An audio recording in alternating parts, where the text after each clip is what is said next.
right? Millionaire teenagers. That's what we're diving into today. Right? Yeah. Like, who doesn't want to be a millionaire, especially when you're young? We're checking out this YouTube video by Iman Gadzhi. All right. He's like 23 now, but says he made his first million at 18. Wow. And he's got these 7 principles. He's like, this is how I did it. Right. So we're going to see, is it legit? Is it all hype? We got to break it down. Absolutely. Luckily, I've got our expert here to help us make sense of it all. Well, I think what's interesting about Gadzhi is he doesn't pretend there's some, secret formula. Yeah. He's pretty upfront about luck and timing playing a role. Right. But he really believes these principles give him a head start, Okay, so his first principle is to be a king, first be a pawn. Interesting. All about humility, respecting the process. Hmm. And he actually started his own thing at 14, just taking any client work he could get. Oh, wow. So young. Yeah, anything to get going, He's really emphasizing that starting small, learning from others. Like an apprenticeship almost. Yeah, exactly. Like those old kung fu movies, you got to do all the chores before you learn the cool moves. Yeah, you're not just like the CEO right away. No, you got to earn it. And he even talks about hiring his first employee at 17. Hmm. And then the employee quit after a few days. Oh, that's got to be tough. Talk about a reality check. Yeah, even early success, you can still get humbled. Totally. I think he learned a lot about leadership from that, that you're always learning. Always room for improvement. Absolutely. It's about bouncing back, using those setbacks to grow. So, yeah, no crown right away. Yeah. Got to make those pawn moves, the stuff that sets you up for the big stuff later. Exactly. Makes you think, like, what are we doing now that's going to pay off down the line? Right. Sometimes I just want to skip to the good part. You know? We all do. We want instant results. Yeah. But it's usually the little things, the consistency, that build something amazing. So true. So principle number 2 is dress to elevate. Okay, this one, I was like, is he serious? What is this, a fashion show? Right. But then I realized it's about psychology, right? Oh, yeah. First impressions. First impressions. Huge. Especially when you're young, trying to be taken seriously. Especially in business. Yeah, you got to project that image. Right. Think about it. Certain clothes just make you seem more competent, trustworthy. Like those studies where they say certain colors make people more believable. Exactly. He even talks about his own, fashion pet peeves. Oh, really? Like, he hates skinny jeans. Okay. He's all about, timeless looks, not trendy stuff. Interesting. So it's about personal branding, basically. Right. Being intentional, what message are you sending? Exactly. It's not about being boring. It's about making choices that support your goals. Okay, principle number 3. All right. Seek external sources of humility. Now, this one sounds kind of weird, right? How do you seek out humility? Yeah, shouldn't it just, happen? Yeah, you'd think so. But he's saying we all have blind spots. We do. Sometimes you need something outside yourself to show you those blind spots. Right, to give you perspective. He's not saying go looking for failure. No. But be open to feedback, even if it's tough. Absolutely. Remember that employee who quit? Yeah. That was a big humility lesson for him. For sure. He also talks about things like combat sports, always getting challenged. Oh, interesting. No matter how good you are, there's always someone better. Right, keeps you grounded. So yeah, seek out those experiences that keep you humble. Yeah. Otherwise, life's going to do it for you and it might not be pretty. That's true. Better to choose your challenges. Exactly. All right, principle number 4. Get ready for this one. Okay. No casual dating. Mm. He's basically saying, if you want to be a teen millionaire, Yeah. ditch the dating apps. Focus on your empire.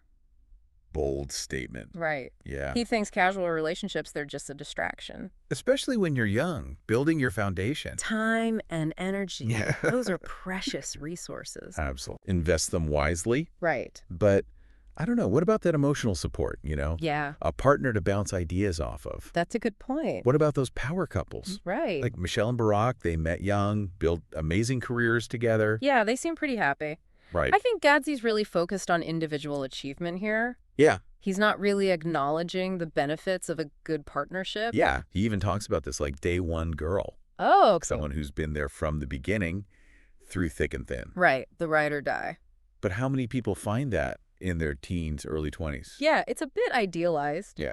It really comes down to priorities, what matters most to you. True. Some people thrive in relationships. Others need that solo time to grow. Yeah. So it's, I guess, be intentional. Yeah, exactly. Figure out what you want and make choices that match that. It's your life, your vision. Business, passion, relationships, Yeah. whatever it is, make sure your actions are taking you there. Exactly. No right answer when it comes to relationships. You got to know yourself, what you need. What truly makes you happy? Okay, principle number 5, small circles, large influence. Okay. Gadzhi's all about quality over quantity when it comes to your people. Hmm. He's warning against the, fake life. Right. People who are just there for the clout, the superficial stuff. The hangers on. Yeah, he wants genuine connections. People who share your values, who push you to be better. It's like that saying, you're the average of the 5 people you spend the most time with. That's a good one. Your social circle, it really shapes you. It does. So take a look around, Yeah. Are your people lifting you up? Or dragging you down. Are they celebrating your wins? That's what you want. Yeah, we've all had those friends who bring drama, negativity. Oh, yeah. Sometimes you got to create some distance. Protect your energy. Focus on your goals. For sure. All right. Principle number 6 gets a little deep. Okay. God fate will test you. He thinks success, it can be a double-edged sword. Like if you're not ready for it, it can destroy you. I see. He uses the example of those young millionaires who, blow all their money. Oh, yeah. Fancy cars, parties, the whole 9 yards. They get caught up in the lifestyle. Yeah, they lose their grounding. And end up back where they started. It's like that Icarus myth, Flying too close to the sun. Exactly. It can be intoxicating, that success. Yeah. Easy to lose yourself in the money, the fame. So it's about more than just getting rich. Right. It's about character, resilience. Using your wealth wisely. Yeah, even with good intentions. Yeah. Success can be a lot to handle. It's true. He says have mentors, advisors. People to guide you. Keep you on track. That's so important. It makes me think of all those celebrities who struggle with fame. Oh, yeah. They achieve their dreams. But lose themselves along the way. It's a cautionary tale. Oh. Stay grounded. Remember your values. It's about using your success for good. Yeah. Making a positive impact. And that leads us to his final principle. Okay. Which is all about long-term vision. I like it. Principle number 7, invest early and often. Classic advice. He's a big believer in starting young, even if you don't have a lot. Makes sense. It's about compound interest. Right. Let your money work for you. Those early investments, they can grow like crazy over time. It's amazing. He loves real estate, gold, Okay. things that hold their value. Solid investments. And he even says, hold off on the flashy stuff. Like the fancy cars. Yeah, it's more strategic in the long run. Interesting. When you're young, people might think you just got lucky. Right. Or had help from family. But when you build something over time, Yeah. your success speaks for itself. It's about playing the long game. Exactly. True wealth, it's not about material things. It's about security, freedom, For yourself and future generations. building a legacy that lasts. That's the goal. So there you have it. Iman Gadzhi's 7 principles for teenagers to become millionaires. That was a lot, right? It was. But I think the big thing for me was that long-term thinking, building that foundation. Yeah, it's easy to get caught up in the, get-rich-quick schemes. Totally. But real success, it takes time, it takes work. And even if you're not, trying to be a millionaire, Right. these principles, they apply to any goal, Absolutely. It's about growth. It's about mindset. What were some of the things that, really stood out to you? Oh, for sure. The humility thing. Okay. And always keep learning. Never stop. Gadzhi's big on that. Yeah, and the mentorship thing resonated with me.